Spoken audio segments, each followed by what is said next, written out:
Hey everybody, thank you team at Bookshop. It's really exciting for me to get a chance to talk to you all. We're gonna do way better, I promise. There's better things to do when you're cooking for yourself than toast and cornflakes. So you probably know there are 36 million Americans who live solo.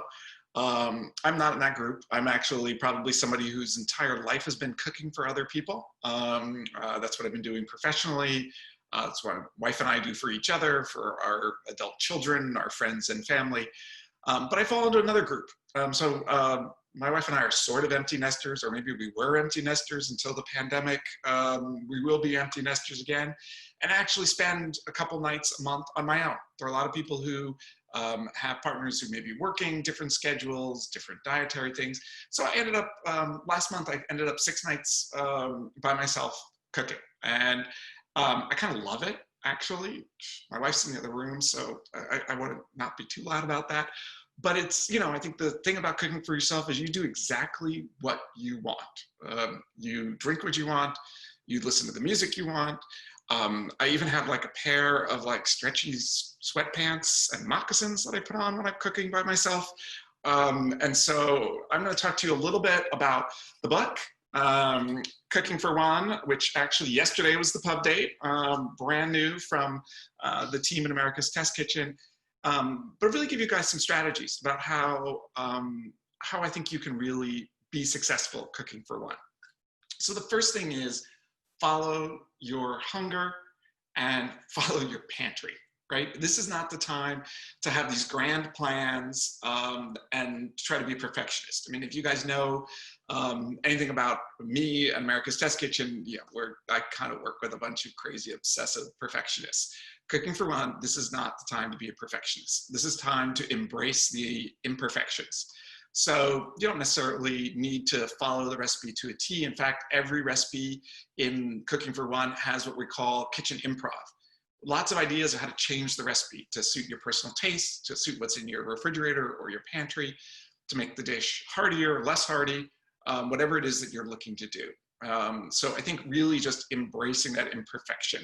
I think the other thing that I think is really important is you are going to be doing the dishes. There are no deals to be made unless you're making a deal with yourself. So you really want to be thinking about those recipes that are going to leave the smallest trail possible in your kitchen. One pan meals. You don't want recipes that have lots of bowls. And so when the team of editors and recipe developers who are working on the book, that was one of the things we really focused in on, is that you are cooking by yourself. And while I think I encourage you to embrace it and relax, put on some good music. It doesn't necessarily have to be fast. You do not want to be involved in a lot of wash up when you're done. And so I think that's really one of the things that is key in all the recipes. And I'm going to give you a couple of examples as we talk about this further. But probably the most important thing that you need to do is think about your pantry, right? If you got to shop, it's probably the biggest impediment to cooking by yourself. And then you end up saying, I'm just like, this is going to be a wine and cheese night, or this is going to be a takeout night, and you're not actually cooking. So I want you to think about your pantry in a different way. So 2 criteria about sort of storage and usability, and then I want you to think about flavor. So the first thing is, does it have a long shelf life, and is it versatile? Right? So how many places can you use it? I think that my favorite example is about spices. So, some spices, like I love fennel pollen, for instance, but it's like there aren't that many recipes and that you can use it. Cumin, people ask me, so like what, after salt and pepper, what's the most useful spice? Cumin, because you use it in Indian cooking, Chinese cooking, Mexican cooking, North African cooking, Middle Eastern cooking. Spice blends, curry powder is a spice blend, garam masala. So things that are really versatile and things that have a shelf life. And that can mean a hunk of Parmesan that's nicely wrapped and in your fridge. I consider that a pantry item. I think of my fridge as much as my pantry itself as places that I'm going to be inspired by. So think about those 2 things. From a flavor perspective, I'm going to give you sort of 4 ideas. 1, what are those things that are acidic, briny, or pickled? So I'm going to assume that you're making something pretty simple if you're cooking for yourself. And so a lot of times, simple can be bland. And yeah, maybe you need more salt and pepper, but a lot of times what you need is more acidity. And so that can be vinegars, it can be lemon juice or lime juice, it could be pickled jalapenos, it could be olives, it could be capers. So what are all those things that are in that acidic, briny, and pickled? Because they're gonna make simple food taste better. Second category of pantry items are crunchy, nuts, seeds. My favorite is toasted breadcrumbs. So always keep some panko, those Japanese breadcrumbs, in your freezer. And a lot of your freezer is also part of your pantry. You can toast them with a little bit of olive oil in a bowl in the microwave. You don't even need to get a skillet dirty. And sprinkle over almost anything, and toasted breadcrumbs make them better. Third category is umami. Our five senses: sweet, sour, bitter, salty, and umami, savory and meaty. And again, in simple dishes, amping up those robust savory flavors. Parmesan is rich in umami. Tomato paste, add a lot of tomato paste. I keep tubes of tomato paste, not the cans, the tubes, because you're cooking by yourself, you're never going to use the whole can. And then what do you do with the rest of it? In the door of the refrigerator, and I'm always adding a little bit of tomato paste to amp up flavors. Soy sauce, even in dishes that aren't necessarily from Asian cuisines, it does more than just salt alone. It adds savoriness. So the last thing is what I call the drizzable, that is categories of things you can drizzle. Again, thinking really simple dishes, sometimes a little simple sauce. And I mean, by sauce, I mean taking a little bit of plain yogurt and adding some things to it. It could be as simple as just adding, olive oil and fresh herb. Other things, garlic chili sauce, tahini, hoisin, harissa. So just thinking about, these are basically like, oh, I'm going to finish this dish. And you notice, frankly, all of these things, with the exception probably of umami, which is really more about cooking, but the acidic and the crunchy and the drizzable are all really things that you're more likely than not going to be finishing dishes with. So that's about your pantry. So gear. So we have a whole variety of resources, including a shopping list for gear on the America's Test Kitchen website. I'm going to be also talking about some recipes, and there'll be links in the thank you email that you guys can go back to. There's no paywall on that stuff, and you can take a look at that. But I brought 4 pieces of equipment because, you don't necessarily want all of the big things that you might use, especially if you're somebody like me, who's like, I cooked, last year we had 24 people for Thanksgiving. But I also have some cute things. So 2 essential things, 1 thing you may not be thinking about, and a cute thing. So the essential things. These are 8-inch skillets. And so this is an OXO, which is the Test Kitchen's top-rated nonstick, and this is All-Clad, our top-rated conventional. And you really do need both conventional skillets as well as nonstick obviously for eggs and for fish. Yeah, you're thinking, okay, I already have a 12-inch. Can't I just cook 1 chicken breast or 1 piece of fish? The thing is, in a lot of those recipes, you want to make a quick pan sauce, add a knob of butter. And if you've just got 1 protein in a 12-inch skillet, you basically burn the rest of your pan, and there's nothing usable left in there. And that the sort of ratio of surface area to food is correct here. And so smaller skillets for smaller recipes. If you've got stoves with varying size burners, you also want to be using your smaller burners. And so that you're matching up the size of the burner to the size of the skillets. Next up, this is what they call in the trade a quarter sheet pan. So in the test kitchen, we have lots of big half sheet pans. They're 18 by 13 inches. This is a lot smaller. It's a quarter rather than a full sheet pan. I'm not sure why a full sheet pan is called a half sheet pan. Maybe I should know that, but anyway, a full sheet pan is a half sheet pan. So a half sheet pan is a quarter sheet pan, which is what this is. This is Nordicware, also Test Kitchen's top rated. Honestly, get 3 or 4 of them. They're great for roasting, for 1-pan meals where you've got a piece of fish, piece of chicken, and veggies on there. They're great for prep. And so I honestly, I think I probably have 6 or 7 sheet pans, mostly of the half sheet, but 2 quarter sheets.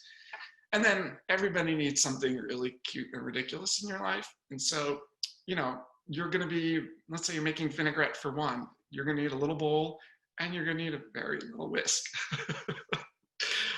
This is a mini whisk from Tavolo, and it's just super cute, super fun. And so if you want a full list of all the gear that's going to make cooking for yourself more enjoyable, look for a link to an article that's going to come in your thank you email.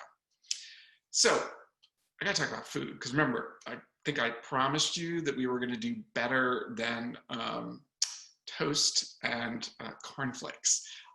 So I'm going to take you through 2 recipes from the book.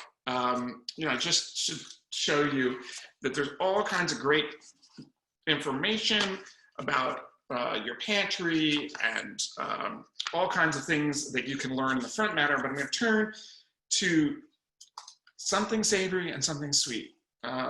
So savory, lemony spaghetti, and this has got with garlic and pine nuts. So you're thinking, oh, you know, what about that one pot rule, right? Like you gotta bring that big saucepan to boil and then make it a sauce in a separate pan. No, you are, if you look in the photograph here, you may be noticing we actually cook the sauce and pasta all in a skillet together. So this is actually something you can really do for 1 person, for 2, for 4, but when you're cooking by yourself, it's really handy. So this recipe is super simple. You saute a little bit of garlic in olive oil. You add 3 ounces of spaghetti, 2 cups of broth. You can use chicken broth. You could use vegetable broth. If you didn't have them, you could use water. It would be fine. You throw the cover on. So we're in a larger, in this case, because we've got all this pasta and we want it to spread out, we're using our regular 12-inch large nonstick skillet. Throwing the lid on. You're going to cook it for about 10 minutes until the pasta's almost tender. Remove the lid. Finish letting the liquid cook off. And now we can finish it. And this is where you can have fun. So yeah, I mean, I think you need a little bit of oil. And if you didn't have garlic, you could use some onion in there or shallot. You got to build some flavor at the outset, but then you can finish it. The recipe calls for a drizzle of olive oil, some minced basil or parsley, some toasted pine nuts. You could use any nuts that you wanted here, and then some lemon zest and lemon juice. The little kitchen improv I'll show you here, this little feature with every recipe. In this case says, you know, if you wanted to have some vegetables, because you really should have some vegetables, you could even stir in handfuls of baby spinach or some frozen peas to get some veggies in there. And we've also given you other ideas about, hey, if you don't have Parmesan, because I think you should finish it with some Parmesan, hey, try some Asiago or Pecorino, any hard cheese.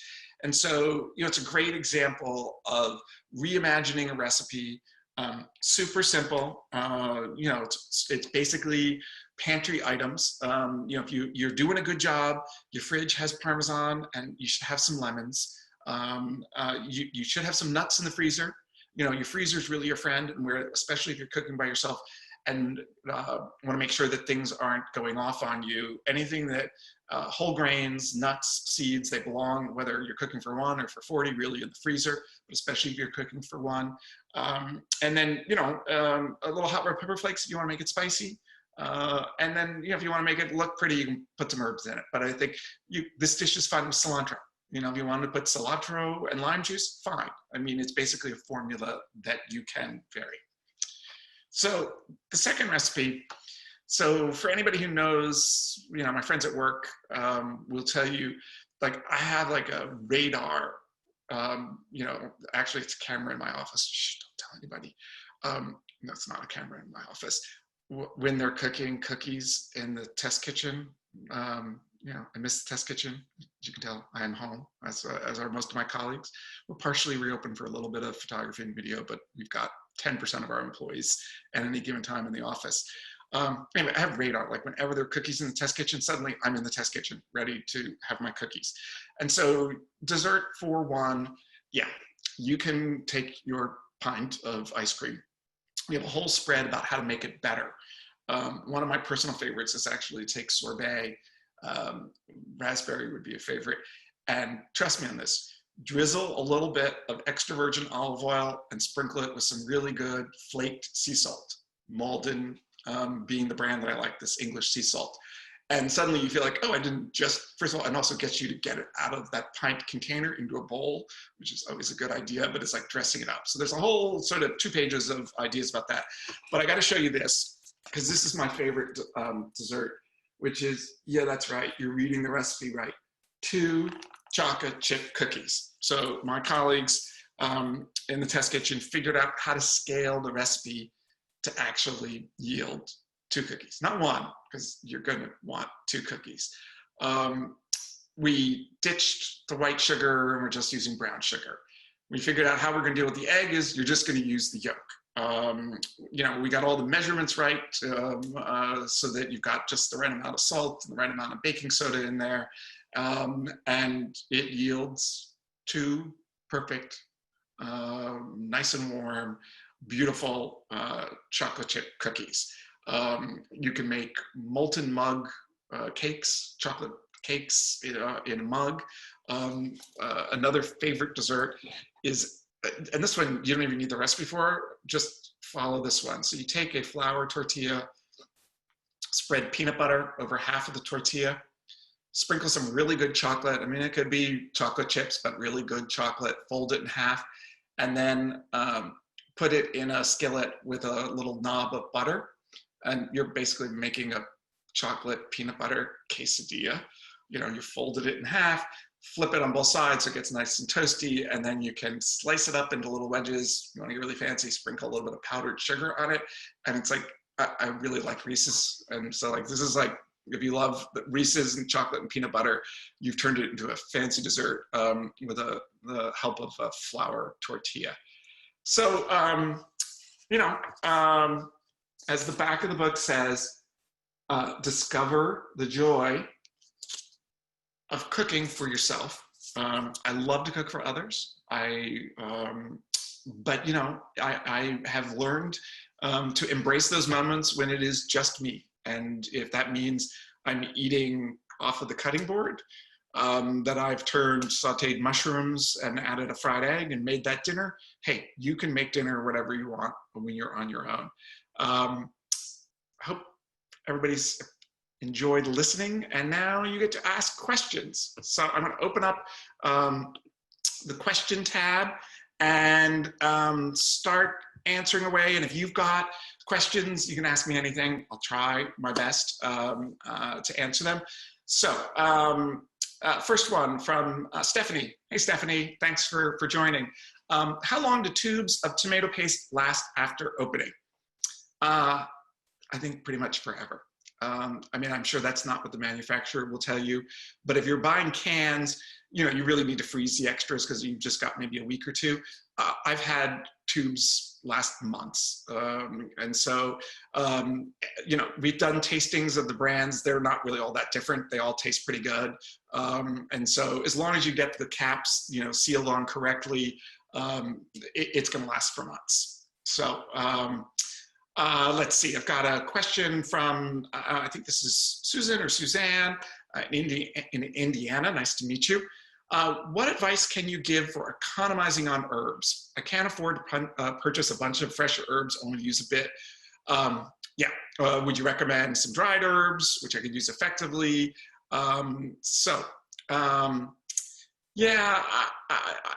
you mentioned freeze-dried shallots. They have some herbs in tubes. A lot of the same companies that make tomato paste also make herb purees. As much as I love tomato paste, I'm kind of on the fence about those. So a couple things. So the first thing is you're buying fresh herbs, use up that herb. Forget what the recipe says. If the recipe calls for basil and you have parsley or cilantro, stick with that. First thing you do is make sure if you are buying fresh herbs, they're gonna last. So take off the rubber bands, the metal ties, they encourage rot. You know, in this case, frankly, I like to clean up the herbs if they're really kind of a wreck. I might even wash and dry them and then put them in paper towels, and then stick the paper towels into either a Ziploc bag or a storage container. I like a Ziploc bag because if it's a storage container, you kind of want to leave some air in there. And they will last probably 3 times longer than if you just throw the bag that you got in the supermarket, still with the herbs all wet, tied at the bottom where it's encouraging rot. So make sure that you are treating them nicely. You know, grow some herbs if you've got little pots. You know, the dried herbs you can use. Usually about, the ratio is to use about 1/3 as much. It's fine in the middle of a recipe and cooking. So if you're making a soup and it calls for a fresh herb that's going to be cooked for a while, you can add the dried herb. Or if it calls for finishing with the herb, add it earlier. The big thing about dried herbs is you can't finish dishes with them. So that pasta dish that I showed you, I just leave out the herb. You know, it has, if you have hot red pepper flakes, throw those in. But the dried herb there is just going to taste a little dusty, and really dried herbs are better in soups or stews or chilies and dishes that take longer to cook. You know, in terms of the fresh herbs, the more hardy herbs, things like rosemary and thyme, are going to last a lot longer in your fridge than the more delicate leafy things like cilantro and basil. So you may want to think about it from that perspective. Let's see, I've got a question from Cosme about cast iron pans. Yeah, if you love cast iron, you can, instead of having 2 pans, either cast iron or carbon steel, kind of do both. So cast iron does a really nice job, especially if you buy it pre-seasoned and then do a nice job of building up that seasoning over time, that you can do all those delicate things, cooking eggs and fish, as well as obviously searing proteins. And so the most important thing is to treat your cast iron pan nicely. You don't have to obsess about it. A little water won't kill it, but you know, please don't ever put it in the dishwasher. So an 8-inch cast iron pan can be the pan that you basically do everything in. Thing that we recommend is make sure that you dry that pan really well after washing it. And I usually put it back on the stovetop with just a little bit of oil and just heat it back up again. And then rub the inside of the pan with a paper towel to kind of get the oil evenly distributed, and let it cool back down again. And that ensures that there's not moisture on the pan that's then going to cause rust, and also make sure that I'm leaving the pan kind of nicely coated. Yes, cast iron does everything. And if you haven't tried carbon steel skillets, it's kind of the same thing. They're just lighter. And so if you're somebody who's like, you know, sort of dreads because you're putting your pans up high, those heavy cast iron carbon steel can do the same thing in the sense it has that non-stick ability, as well as the fact that it does a really great job over high heat. Noelle wants to know, are the cookbook recipes portioned for exactly 1 meal, or will there be a leftover portion? So my colleagues are so smart. So recipes that make leftovers actually have a little, there are actually 2 tabs in the book. So recipes that rely only on pantry, say a little tab that says pantry recipe, not sure you can see that. Here's one where it says it's both a pantry recipe, it makes leftovers. So recipes that we felt like we're gonna hold and would be good the next night for dinner or for lunch, we said, hey, you know, you're gonna make a soup, you may as well make 2 servings of soup. But that pasta dish, it makes 1 serving, because honestly, leftover pasta, it's not, I mean, if you like it for breakfast, fine. So yes, some recipes make leftovers, and they're indicate with a little tab says make leftovers. Other recipes serve just 1. Okay, question about the best way to store nuts and seeds, and that you thought it was a pantry item. So in the freezer. So the oils that are in nuts, the oils in cornmeal, whole wheat flour, you know, is what makes them rancid. And that process is a lot slower in your refrigerator, but your freezer rather, than your refrigerator. So butter. When I buy butter, I put the entire pound in the freezer and then take one stick at a time and put that one stick in the refrigerator. It prolongs the shelf life. There are a lot of vegetables, you know, edamame, peas, corn, that belong in your freezer. There's some cheeses that actually brie, believe it or not, freezes just fine. And so we've tested a lot of stuff. There's some things that don't freeze, but you get a lot more shelf life. And really, it's a lot of things with fat. I mean, what are nuts, seeds, cornmeal, whole wheat flour, and butter, that they've got fat in them. And the fat really doesn't get better in your fridge. Let's see. The next question was, I'm always worried about cooking, sauteing, or baking with extra virgin olive oil because of its smoke point. I'm a beginner and I burn things.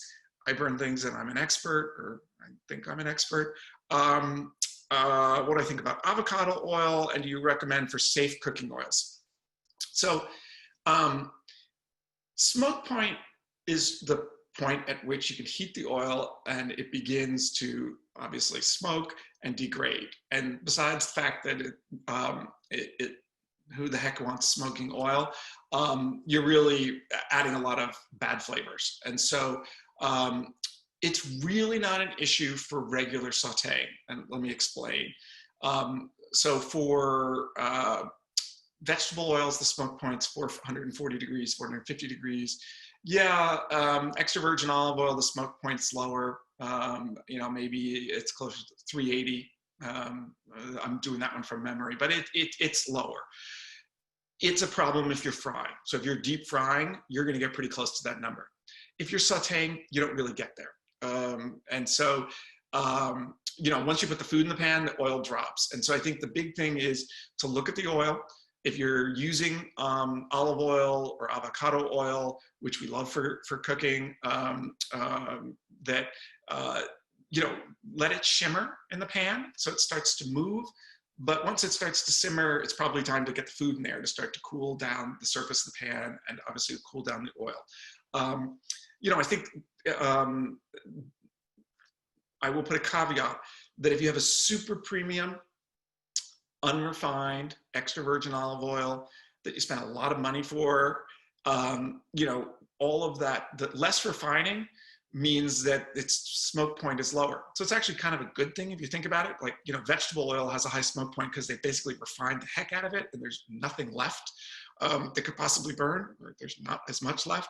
And so if you've got a really high-end extra virgin olive oil, as opposed to what I would call a supermarket everyday extra virgin olive oil, I wouldn't saute with that. First of all, it's too expensive and that is more likely to smoke. And so I should explain, I keep 2 olive oils. I really only cook with olive oil unless I'm deep frying and then I'm using peanut oil or vegetable oil. I have a everyday oil, you know, that you can get in the supermarket. The Test Kitchen's favorites are California Olive Ranch's top rated, along with Bertolli. And these are, you know, $10 a bottle oils that you can go through quite liberally. I saute with those oils all the time. I also have nicer oils, and usually like, oh, I'm out shopping and I like fall for a pretty bottle. And, you know, that comes from Tuscany or from a more smaller purveyor. I'm really looking for like single origin from a single vineyard. And those are really finishing oils for drizzling over finished foods, for salad dressings. And so I wouldn't saute with those expensive ones. And the most important thing, no matter whether you're buying everyday oil or you're buying a sort of fancy olive oil, is look for the harvest date. Ignore the use by dates. You want to look for the harvest date. Olive oil, after 18 months, even if it's unopened, is rancid or on its way to being rancid. So at this point, the harvest is in the fall in the Northern Hemisphere. So you want to see something from last fall, you know, that should say September, October, November, December of 2019. You don't want to be buying oils from the fall of 2018. They're, you know, they're closing in on 2 years old. And even if they're unopened, they're not very good. And if it doesn't have a harvest date, it means the company doesn't care about you and you shouldn't be buying that oil because who knows how old that oil is. Vicky wants to know, what's the rule of thumb for how much dry spaghetti to cook for of the 1 pan lemon sauce. So it's 3 ounces of spaghetti, and that's usually about right for pastas that you can measure in a cup.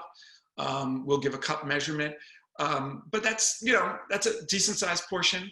I probably would prefer 4 ounces personally because I love my carbs.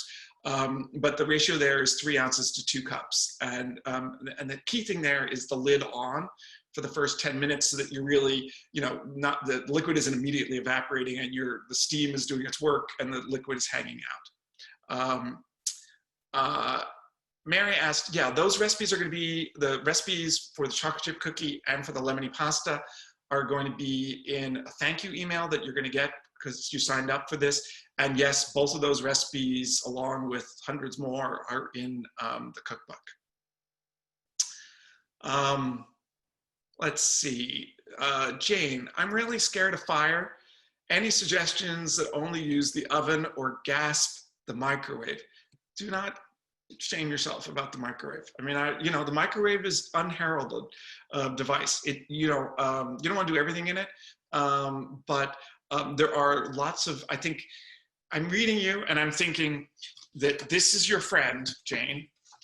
This is our little sheet pan. I'm going to tell you, line it with foil so that you have absolutely no cleanup and make sheet pan meals. There are dozens of sheet pan meals in the book that include vegetables and protein. So a single chicken breast, a single piece of fish, asparagus, potatoes, zucchini. And I just think sheet pan meals are just, you know, for families, for single people, they're just the best way to cook.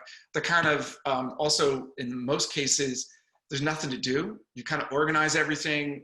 The oven is preheating. You could even, these small pans will fit in the newfangled toaster ovens. So you don't even have to use a real oven. You can use a toaster oven. And then you walk away. You set your timer and you are good to go. Let's see. Maureen asked vegan recipes. Some vegan recipes, more vegetarian recipes. Wish I could give you an exact number. My guess is 20% of the recipes are vegetarian in the book. And the vegan part, I think most of them will sort of give you ideas about how, if they're not naturally vegan, to make them vegan.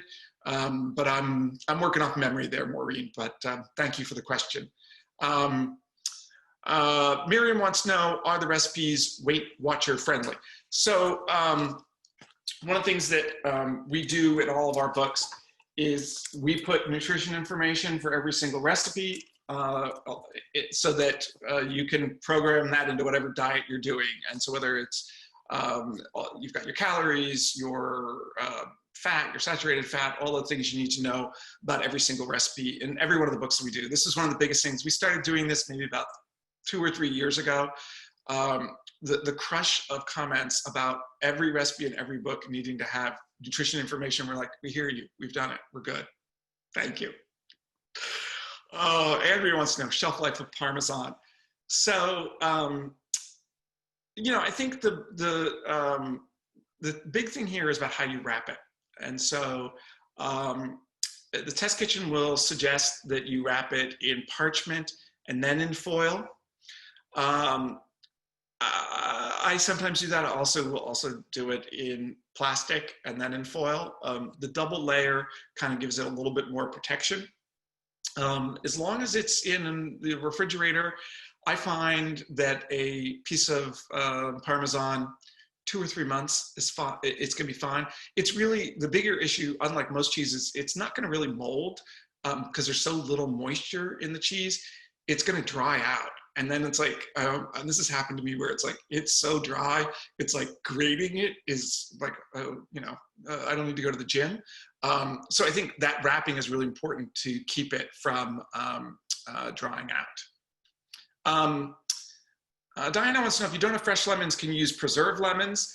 And how would you figure out the proportions? Oh gosh, I like the way you're thinking. Yes, you can use preserved lemons. That falls into that, you know, something pickly brined. You know, I kind of think sort of cut it in half because preserved lemons are pretty intense, but you can always add more. And so if a recipe calls for a tablespoon or 2 tablespoons of lemon juice, I'd use 1/3 or half as much of the preserved lemon. in it. And, you know, it's, I have preserved lemons in my fridge. It's a good item. Heather, small apartment in New York City, non-negotiable cookware. So in addition to the small skillets and the small sheet pans, you know, I'd say a Dutch oven. I mean, because you're always going to want, but you can pretty much do everything in the Dutch oven. I mean, when people ask me if you get stranded on a desert island and you get to take one piece of cookware with you, I would actually take my Dutch oven. It's got the lid. You know, I like my Le Creuset enameled cast iron. It's pretty, but you can saute in it. You can make soup in it. You can make stew in it. I'm not sure if you're in a small apartment, you need the 8-quart size, which is the big one. But, you know, maybe something more like a 4 or 5-quart Dutch oven. But it's like you can kind of do so many things in the Dutch oven that if you've got the room for it, that your skillets and your sheet pans. You know, I don't think you need a roasting pan. If you have a sheet pan, it's got you good. And, you know, this little, look how skinny this is. You know, it takes up almost no room and can go anywhere. Let's see. Todd, oh, I like the, if you have a surprise guest, you just double a recipe. Yeah, either that or serve more appetizers. Yeah, I mean, I think, listen, the reality is some recipes double really well and some don't. You know, usually where you get into trouble is the amount of liquid. So like that pasta recipe for one, where it's 3 ounces of pasta and 2 cups of liquid, 6 ounces of pasta doesn't need 4 cups of liquid. It probably needs 3 or 3.5. And so that's where doubling gets you into trouble, is that evaporation rates really change and you may need less or more depending on what you're doing. But this is also where olive nuts and cheese come in handy. Let's see. Yeah, I can't eat onions and garlic for medical reasons. We're actually working right now on a gut health cookbook, and that is going to focus on low FODMAP, which includes a lot of people who can't eat onions and garlic. We're having a lot of good luck with some of the onion oils and garlic oils, which actually are, that may be an option. You know, I think if that doesn't work for you, then I think this is all about herbs and spices and chilies. Like you got to build flavors in other ways, and that you know, you may want, so you're just going to need more of all of those things. And so whether that's you know, harissa, whether that's more spices or more lemon juice, there isn't really substitutes other than trying to use the onion oils, the garlic oils, if that works for you. Susan, best way to take advantage of the wonderful produce at farm markets. My wife will tell you I overshop. So if you are cooking for yourself, figure out what are the things you can use multiple times. So one of the features in the book that I really love is for recipes that only use part of something, there's an index that tells you, here are all the other recipes in the book that will use the other half of the bell pepper or the other half of the head of cauliflower. I mean, there's things like cauliflower where if you buy a head of cauliflower, it's a head of cauliflower. So I think that's that tag teaming. And I think the book does a really good job of presenting multiple ways to take that single piece of produce and use it a couple times during the week in ways that are really radically different from each other, rather than making something that serves 3 or 4 and then feeling like, oh my heavens, I'm really tired of this by day 2 or day 3. So I think, you know, pick a couple of things rather than going crazy, and then figure out, hey, the cauliflower is going to show up Monday in this dish and it's going to show up Wednesday or Thursday. Also, you know, think about how long things are going to keep. Cauliflower being a great example of like, it's going to be fine. And so, you know, go crazy at the farm market. Storage life of an open tube of anchovy paste. You know, think we're pretty much the same as tomato paste. Oh my heavens, you guys keep answering. There's so many good questions. We hit time limit. I want to be respectful. But I really want to thank you guys for coming, and there are more resources. So if the links that are in the thank you note, We built a whole landing page about cooking for one. I see a question from Brooke about pantry essentials. There's an article about pantry essentials as well as an article about gear. So I hope that you'll poke around. There are more recipes. I think there are about 10 recipes that we put on the site, in addition to the 2 that I mentioned. So look for that in the thank you email, or go to americastestkitchen.com and you can see more. So I'm going to end where it began. I want to thank our friends at Bookshop. You guys are doing good work, great work, helping people you know, get the books they love and support their local independent retailers. I hope you guys have had a good time today. Sorry, believe it or not, I see 42 questions in the chat, but I feel like this was really fun, and I hope you guys had a good time hanging out, seeing me in my kitchen. See all my books up there. Yeah, I even have books in my kitchen. And, you know, hope that if you were somebody who's cooking for one, if you know somebody, you know, you cooking for a lot of people, but somebody in your life who's cooking for one, hey, this is a great starter cookbook. My 25-year-old, this is the book that I've given her. She's living by herself. And, you know, it is really friendly for that person who is really looking to enjoy themselves in the kitchen and not eat the same thing 3 or 4 nights in a row. So thanks everybody for coming and visiting with us, and you know, and I really nice to meet you all, and fun format. I think I prefer the live where I get to see all your lovely faces, but glad we got a chance to spend part of the afternoon together. So thank you very much everybody, and have a great rest of your day.